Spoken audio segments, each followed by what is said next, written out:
Tak ada lain lagi. Aku. Ini zamannya. Zaman manusia memusatkan hanya pada dirinya. Zaman keakuan diri yang mempengaruhi setiap masyarakat, setiap keluarga, setiap individu, alam sejagat. Penyakit ini berluas-luasa sekarang ini. Takut penyakit ini. A'udzubika min syarri nafsi wa min syarri syaitanir rajim wa syirki. Itu penyakit yang besar itu. Sebab itu kalau manusia nak bersihkan dirinya itu, mesti dihubungkan dengan itu. La ilaha, tidak ada Tuhan itu, illallah. Jadi hakikat ketuhanan itu daripada sudut kekayaan, istighna dan iftiqar. Yang kaya daripada tiap-tiap barang yang lain dan berkehendak oleh barang yang lain kepadanya. Istighna, iftiqar itu. Tidak ada zat itu. Tidak ada yang itu. Illallah. Apabila tahqiqnya pengetahuan itu kepada tahap kashfi, syuhudi, zauqi, maka ketika itu tidak ada tempat, tidak ada pandangan yang dia boleh pandang. Sebab itu orang yang sampai darjah itu dia akan buta. Orang yang ada ilmu, sebenar ilmu jadi buta. Ini buta untuk melihat yang lain melainkan menyaksikan kebesaran Allah dan kasih sayang Nabi sallallahu alaihi wasallam. Sebab itu doa ilahi anta maksudi waridhaka matlubi itu berhubung dengan Muhammad Rasulullah. Kenapa waridhaka matlubi itu berhubung dengan Muhammad Rasulullah? Sebab ilahi anta maksudi berhubung dengan la ilaha illallah. Bila sebut la ilaha illallah ini,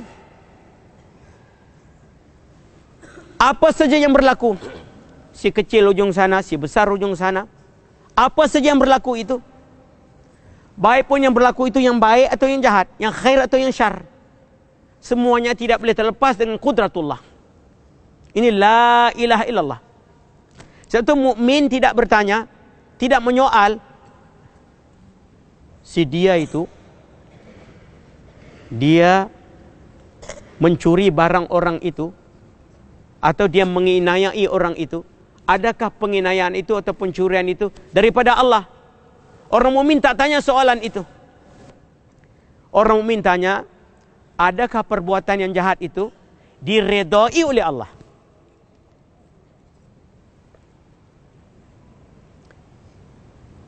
Maka kita tidak akan tahu mana perbuatan yang diredai oleh Allah, mana perbuatan yang tidak diredai oleh Allah, melainkan Muhammadur. Sebab itu waridhaka matlubi dihubungkan dengan Muhammad Rasulullah. Sebab itu ni dua doa yang kita semua lazim amalkan waktu kita berada i'tikaf di sini. Kalau kita nak tundukkan diri yang rendah tadi, terang jelas nyata, bersih tidak bercampur, kesatuan, keselarasan. Bagaimana nak dapatnya itu? Banyakkan hadir ingat tumpu. Bagaimana nak hadir ingat tumpu? Ilahi, lazimkan dalam hati. Ilahi anta maksudi waridhaka matlubi. Lepas itu sebut ya Allah, ya Allah, ya Allah 3 kali. Sebut dalam hati itu Allah, Allah, Allah, tetap dalam hati. Jangan putus ingatan itu. Latih. Waktu kita bersunyian dalam bilik, waktu kita keluar daripada bilik, bertemu dengan orang ramai, bercakap, duduk, baring, bangkit, di mana juga. Walladzina yadhkuruna Allaha qiyaman wa qu'udan wa 'ala junubihim wa yatafakkaruna fi khalqis samawati wal rabbana ma khalaqta hadza batila subhanaka faqina adzabannar. Sehingga kita menjelajahi ayat itu. Sehingga ayat itu menjadi kenyataan melalui doa itu. Apakah doanya itu? Ilahi anta maksudi waridhaka matlubi. Ya Allah, ya Allah, ya Allah, tetap dalam hati itu. Macam saya ini waktu bercakap, bila guru saya mengajar doa itu, sampai sekarang, luar negeri, dalam negeri, susah, senang, sakit, sehat, dapat, tak dapat, keji, puji, tak kira apa halnya, tidak akan kutinggal sama sekali doa yang ditelkinkan oleh guru itu. Pegang habis-habisan. Ibarat kalaulah bencana, kalau doa itu diibaratkan macam bendera di sini, kalau dipotong tangan ini dan diambil tangan di situ, kalau potong kita akan ambil dengan mulutnya, kembali kepada Allah. Isyarat daripada pegang kukuh itu, doa itu. Sebab doa itu ada kaitan dengan kalimah tauhid itu. Supaya ma'ani tauhid yang kita baca, faham, ingat itu menjadi satu kenyataan bagi pandangan kita, pendengaran kita, penglihatan kita, gerakan kita dan sebagainya. Siapa yang belum dapat doa itu angkat tangan.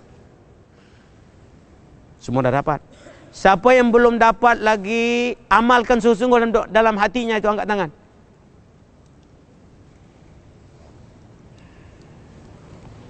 Makan masa juga nak angkat itu ya.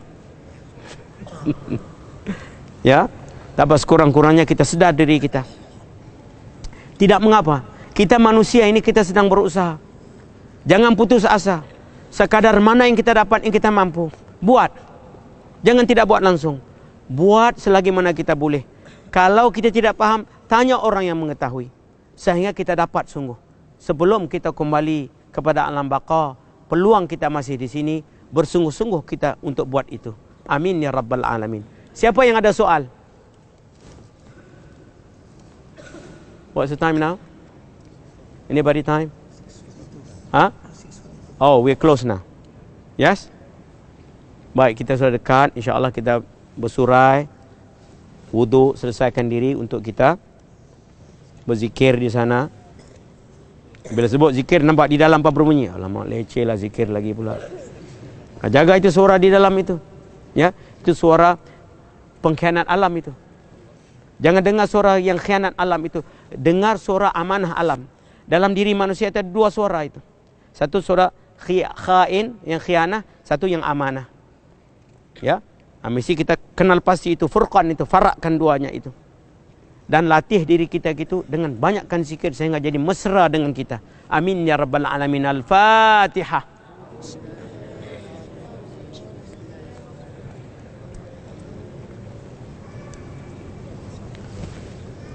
Barakallah. Assalamualaikum.